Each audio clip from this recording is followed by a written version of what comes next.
universitas kami, yaitu tentang implementasi kurikulum merdeka di sekolah Ibu, yaitu di UPTD SDN 01467 Sentang. Ibu, ada beberapa pertanyaan yang ingin saya tanyakan. Apakah Ibu bersedia untuk saya wawancarai? Bersedia, Ibu. Yang pertama, apakah sekolah menyusun kurikulum di setiap tahun ajaran baru, Ibu? Untuk saat ini sekolah tidak melaksanakannya tidak tiap tahun. Kurikulum itu biasanya berganti itu hampir 5 tahun dalam sekali. Bahkan bisa lebih cepat, bisa juga lebih lama. Seperti itu ya, Ibu. Kemudian apakah pengembangan kurikulum dilakukan bersama-sama, Ibu? Kalau pengembangan kurikulum itu sudah pasti secara bersama-sama ya, Bu, di mana di situ sudah pasti dipimpin oleh kepala sekolah, guru, siswa, bahkan komite sekolah juga terlibat. Lalu bagaimana implementasi kurikulum merdeka di UPTDN SDN 01471 Sentang, Ibu? Kurikulum merdeka belajar di UPTD SDN 01467 Sentang ini kami terapkan mulai dari tahun 2023, di mana kelas yang pertama kali melaksanakan kurikulum tersebut itu pada kelas 1 dan juga kelas 4. Karena saat ini sekarang masih dalam proses penyesuaian, yang mana gurunya juga harus melaksanakan inovasi pembelajaran untuk menjawab semua kebutuhan peserta didiknya.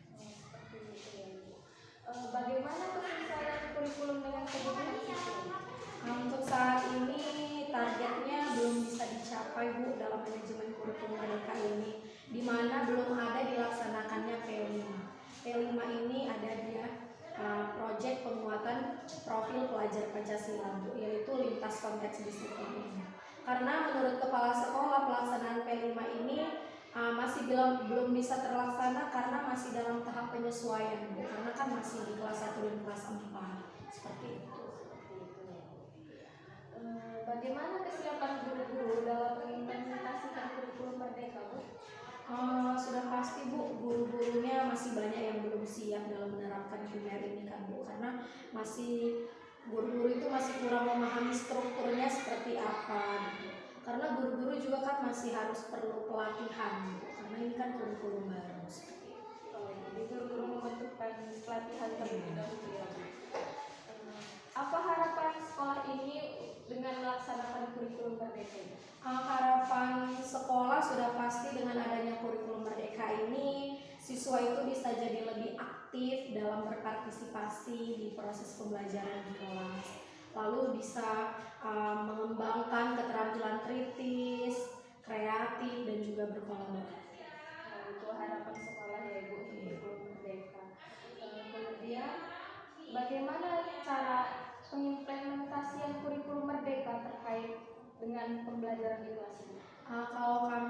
Kalau saya sendiri di dalam kelas itu ada beberapa cara. Yang pertama itu saya harus merancang pembelajaran berbasis kompetensi, Bu. Yang kedua, saya juga harus menyusun asesmen awal, di mana asesmen itu adalah bentuk penilaiannya. Yang ketiga, saya harus memanfaatkan teknologi saat ini, Bu, lewat internet seperti itu. Dan yang terakhir sudah pasti saya harus menumbuhkan partisipasi siswa saya sendiri. Bagaimana interaksi guru dan siswa pada saat pembelajaran berlangsung? Kalau untuk berinteraksi sudah pasti pada saat saya memaparkan materi di dalam kelas kan, Bu. Lalu pada saat saya memimpin diskusi kelompok, di mana saya harus memfasilitasi para murid-murid saya dengan kebutuhan belajar mereka masing-masing seperti itu ya, Bu. Adakah hambatan yang dihadapi sekolah ini terkait dengan pelaksanaan kurikulum merdeka, Bu? Kalau hambatan itu sudah pasti ada ya, Bu. Yang pertama itu karena kurangnya pengalaman guru tadi, di mana guru itu kan ini kurikulum baru, jadi guru itu butuh sekali pelatihan khusus dalam memahami cara mengajarkan kurikulum merdeka ini. Yang kedua, kurangnya sumber referensi seperti buku-buku kan, Bu. Buku-buku sudah pasti kan kurikulumnya baru, buku-bukunya juga baru. Jadi kami di sini untuk buku-bukunya belum semua mata pelajaran itu bukunya pakai buku kurikulum merdeka seperti itu. Secara umum, bagaimana evaluasi sekolah mengenai kurikulum yang dilaksanakan saat ini? Untuk saat ini evaluasi sekolah mengenai kurikulum perlu diadakannya sebuah rencana dalam perbaikan pelaksanaan manajemen kurikulum itu sendiri, di mana ada rencana perbaikan seperti bisa berupa guru dan murid mengikuti kurikulum Merdeka Belajar dengan lebih baik lagi dari semester sebelumnya. Dan juga kami berharap siswa lain seperti kelas 2, 3, 5, dan 6 itu segera sama-sama kita mengimplementasikan kurikulum Merdeka ini supaya tidak terjadi kesenjangan, Bu. Karena kan saat ini ada yang masih kurikulum K13, ada yang sudah punya. Jadi saya berharap dari kelas 1 sampai kelas 6 ini sudah bisa mengimplementasikan kurikulum Merdeka ini. Seperti itu, Bu. Terima kasih Bu waktunya. Terima kasih. Semoga terlaksana. Selamat siang Jessy. Selamat siang, Bu. Gimana kabar hari ini? Sehat, Bu. Sehat. Jessy, Ibu ingin menanyakan beberapa pertanyaan tentang kurikulum Merdeka. Apakah Jessy bersedia untuk Ibu tanya? Pertama, adakah perubahan yang Jessy rasakan setelah pergantian dari kurikulum K13 menjadi kurikulum Merdeka? Ada. Dengan adanya kurikulum Merdeka, kami banyak melakukan hal baru seperti proyek Edimania. Seperti itu. Lalu dampak positif dari adanya kurikulum Merdeka bagaimana?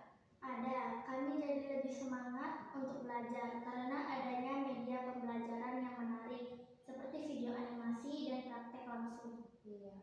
Apakah pelajaran di kurikulum Merdeka ini terasa sulit atau tidak? Ada beberapa pelajaran seperti matematika yang menggunakan pecahan hingga triliunan. Seperti itu ya. Jadi lebih sulit ya untuk kurikulum Merdeka dalam materi pecahan ini. Lalu bagaimana cara menangani kesulitan yang dirasakan pada kurikulum Merdeka? Terus belajar lagi agar lebih mudah memahami. Iya, bagus, harus terus belajar lagi Jessy ya. Kemudian apakah pelajaran dari kurikulum Merdeka lebih menyenangkan atau membosankan? Pelajaran di kurikulum Merdeka sangat menyenangkan karena adanya praktek dan guru banyak menggunakan media dalam belajar. Iya, jadi lebih menarik ya dalam pembelajaran yang menggunakan kurikulum Merdeka ini. Terima kasih ya Jessy atas waktunya. Selamat siang.